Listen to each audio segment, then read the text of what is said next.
हम रूबरू प्रोग्राम करते थे अपना जी, टीवी मुझे का, याद वो है। काफी पॉपुलर था, जिसमें मोदी जी भी आए थे। हाँ। मेरे ख्याल से उनका पहले टीवी एक्सपोजर था, इंटरव्यू कैसे इतना उन्होंने, बड़ा हुआ। आपने उनको कैसे चूज किया वो एज अ जेटली गेस्ट? जी के घर पे जैसे मिलते थे तो उनसे जान पहचान थी, तो उन्होंने कहा कि मेरा भी इंटरव्यू करो। तो उन्हें क्या क्या नोन फेस का उन्होंने चैनल, खुद कहा कि मेरा इंटरव्यू करो? नहीं मतलब वो बात चलती तो ऑब्वियसली वो कहते हाँ। कि तुम यार, इंटरव्यू बड़ा पॉपुलर होता था। तो तो उस वक्त वो क्या वो एमएलए प्रभारी थे? नहीं। एमएलए नहीं थे, जनरल सेक्रेटरी थे हाँ। यहाँ पे। और तो वहाँ मिलते थे, तो ऑब्वियसली वो भी एक पर्सनालिटी बड़ी थी तो उनका, लेकिन वो था कि चैनल का था, ऐसा रहता था कि अटल अडवाणी जी नोन फेस है तो इनका होना चाहिए। तो फिर एक दिन उनका इंटरव्यू किया, तो उस इंटरव्यू में भी मैंने देखा कि वो बाकायदे वो छोटा सा कंप्यूटर लेके आए थे और सब ये उस टाइम भी उस टाइम पे भी। पूरे रिसर्च करके आए थे? हाँ, नहीं साथ में लिए थे पूरा वो कंप्यूटर वगैरह, डेटा। हाँ, तो उनको ये था उस समय भी वो। हाँ। काफी है, हाँ।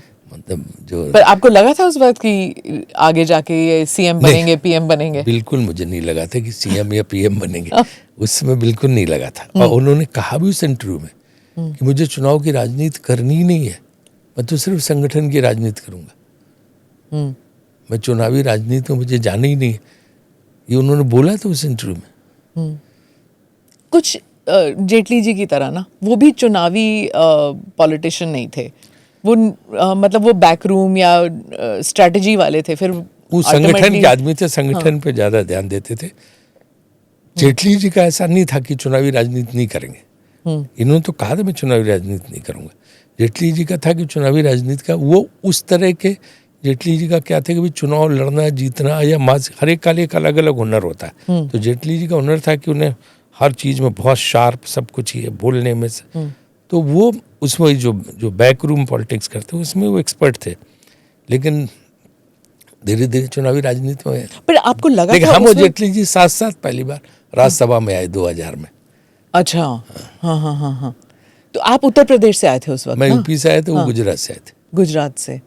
तो आपकी दोस्ती उससे पहले थी कि? उससे पहले की, जो वो नारायण विहार में रहते थे, वकील थे। वकील, हाँ। तब से वो आप उनको जानते थे? हाँ। तो उस वक्त आपको लगा था कि ये आगे जाके ही? उस समय मुझे सच बोलूं तो ये लगता था कि आदमी बड़ा काबिल है, बहुत अच्छा, इसको ये जनसंघ ने या भाजपा ने बढ़ाया क्यों नहीं? 20 साल वो कुछ नहीं रहे। 77 की जनता पार्टी की जो राष्ट्रीय कार्यकारिणी थी, जब वो जनता में जीती थी, वो राजशाही प्राइम मिनिस्टर थे, उस समय वो जो है यंगेस्ट उस कार्यकारिणी के सदस्य थे, जनता पार्टी की कार्यकारिणी के। उसके बाद कुछ नहीं बने, 20 साल तक वो कुछ नहीं रहे। फिर 20 साल बाद उनका एक तरह से राजनीतिक उदय हुआ और वो पहले मिनिस्टर बने और फिर राज्यसभा में जो है अप्रैल 2000 में आए। तो क्या, जैसे जब आपने मोदी जी का इंटरव्यू किया तो आपको उस वक्त लगा कि ये भी उन्हीं की तरह बैकरूम बॉय हैं?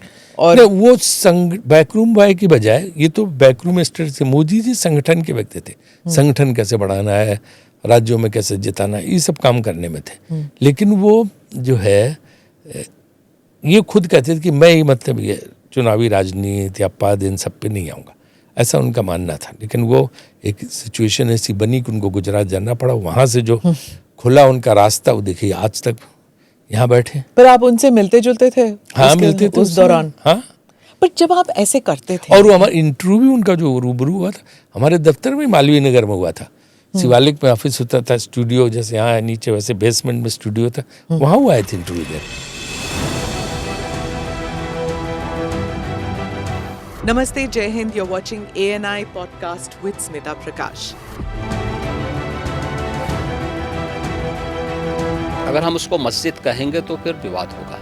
इशू टूटा है क्या भारत? 400 पार का मतलब ये है कि संविधान खतरे में है। क्या हम लोग ये निर्देश देते हैं कि फला को गिरफ्तार करके जेल डाल? वही तो कह रहे हैं सब। ये बेबुनियाद निराधार आरोप। सच्चा सुनना चाहो देखो स्मिता प्रकाश ANI, it does not lie।